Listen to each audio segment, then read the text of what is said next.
سے ڈر اور خوف کے وقت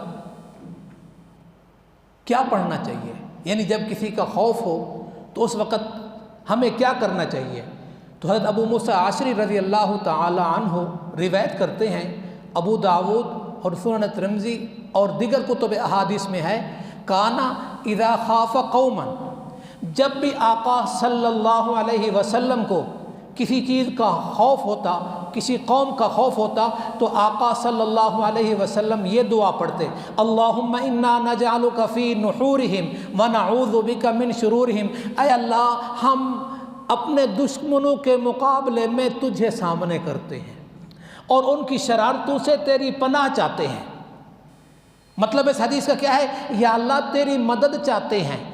تیری مدد ہم حاصل کرنا چاہتے ہیں، یا اللہ تجھ سے استغاثہ کرتے ہیں، ہم اپنی عاجزی کا اور بے کسی اور محتاجی کا اعتراف کرتے ہیں کہ ہم اس کا مقابلہ نہیں کر سکتے، یا اللہ تو ہی ہمارا معین و مددگار بن جا۔